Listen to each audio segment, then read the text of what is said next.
나스닥이 10% 폭락했습니다. 공포의 하락장이 시작된 걸까요? 아니면 조정이 끝나고 반등할 신호일까요? 금요일 파월이 한마디로 주식이 잠깐 뛰었지만 트럼프의 관세 폭탄이 여전히 시장을 뒤흔들고 있습니다. 우린 어떻게 해야 될까요? 대답은 영상 끝에 있습니다. 지금 보지 않으면 놓칠 수 있습니다. 지난주 S&P 500은 3.1% 하락하며 9월 이후 최대 낙폭을 기록했습니다. 나스닥은 마이너스 3.5%, 다우는 마이너스 2.4%, 나스닥 100은 고점 대비 10% 빠졌고 이제 조정권에 들어섰습니다. 금요일 파월 의장이 경제는 견고하고 인플레이션은 2%에 가깝다고 선언하며 주가는 잠깐 올랐죠. 불과 몇 달 전만 해도 모두가 금리 인하를 기대했지만 지금의 시장 주인공은 파월이 아닌 트럼프입니다. 도대체 무슨 일이 일어나고 있는 걸까요? 트럼프가 던진 관세 폭탄은 중국 상품의 10%, 캐나다 유제품의 25% 추가 부과되며 시장을 뒤흔들었습니다. EU, 멕시코까지 충격에 빠졌고 또 다른 역사적 이슈도 있었습니다. 젤렌스키와 트럼프의 설전이 유럽을 뒤흔들었습니다. 보통 정상회담은 몇 가지 질의응답 뒤에 회담을 하는 게 상례입니다. 분위기가 심상치 않았고 발언 수위가 높아지고 무례하다고 꾸짖었습니다. 정상을 면박주고 모욕했습니다. 심지어 미국이 러시아 편을 들은 듯한 모습을 보이기도 했습니다. 침략자는 러시아고 고통받고 영토를 유린당하는 쪽은 핵무기를 포기한 우크라이나였는데 말이죠. 이건 미국이 러시아를 우방처럼 여겨 중국과 러시아의 관계를 약화시키고자 하는 계획의 일환일 수도 있습니다. 과거 닉슨 대통령이 중국과 수교하며 러시아를 고립시켰듯 트럼프는 러시아와의 관계 개선을 통해 중국을 고립시키려는 거죠. 그리고 관세전쟁으로 다시 돌아와서 관세전쟁으로 인해 들여오는 무역품에 관세가 더해질 경우 그 비용은 소비자에게 전가되고 기업에 전가됩니다. 그러면 물건값이 비싸지고 소비자들도 비싼 값에 삽니다. 엎친 데 덮친 격으로 조류 인플루엔자가 확산되면서 계란 가격이 사상 최고치에 올랐습니다. 계란 한 알이 거의 2,000원입니다.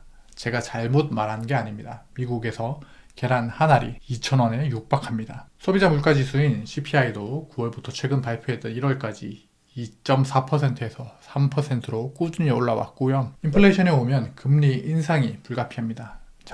재작년부터 금리 인하를 기다리던 투자자들은 지금 당황하고 있습니다. 하지만 여기 숨은 기회가 있습니다.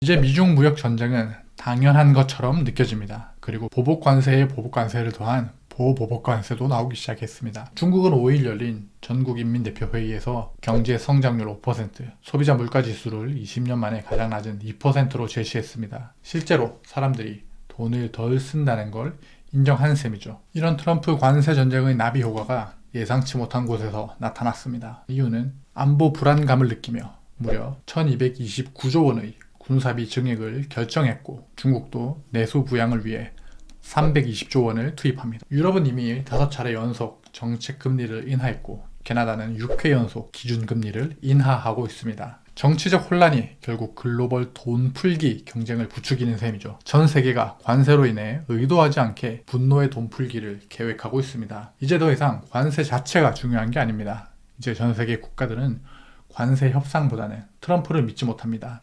트럼프는 미국 소비자들을 앞세워 관세 전쟁을 일으켰습니다.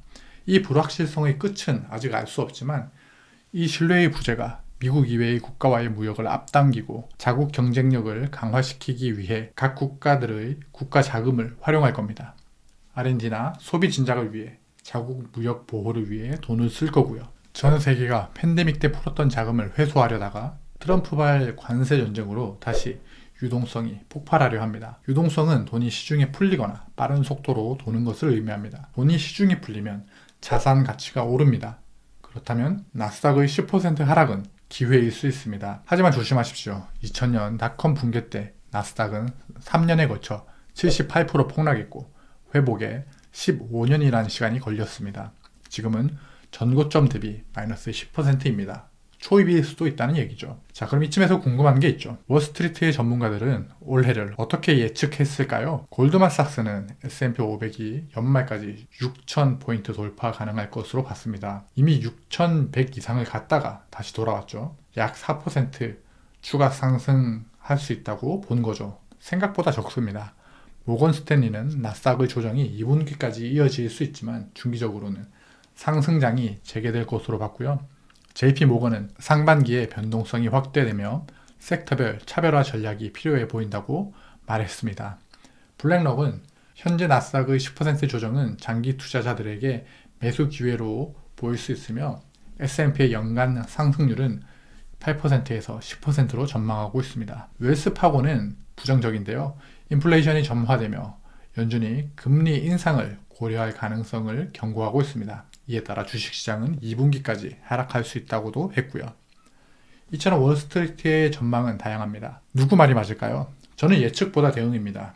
상승장을 대응하는 자세는 시장에 머물러야 하고 하락장에 대응하려면 현금이나 하락장 대응 카드를 준비해야 합니다. 주식시장은 일반 시험과 다른 점이 있습니다. 다른 사람의 투자 아이디어를 빌릴 수 있습니다. 그게 죄는 아닙니다.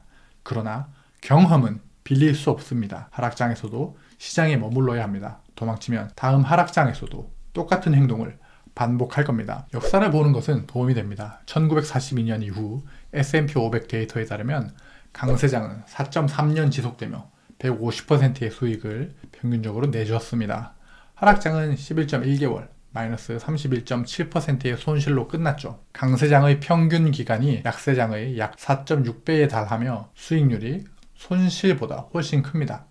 투자자들이 조정장이나 하락장을 견디기만 한다면 장기적으로 보상받을 수 있습니다. 그럼에도 추가 하락이 두렵다면 우리는 어떻게 해야 할까요?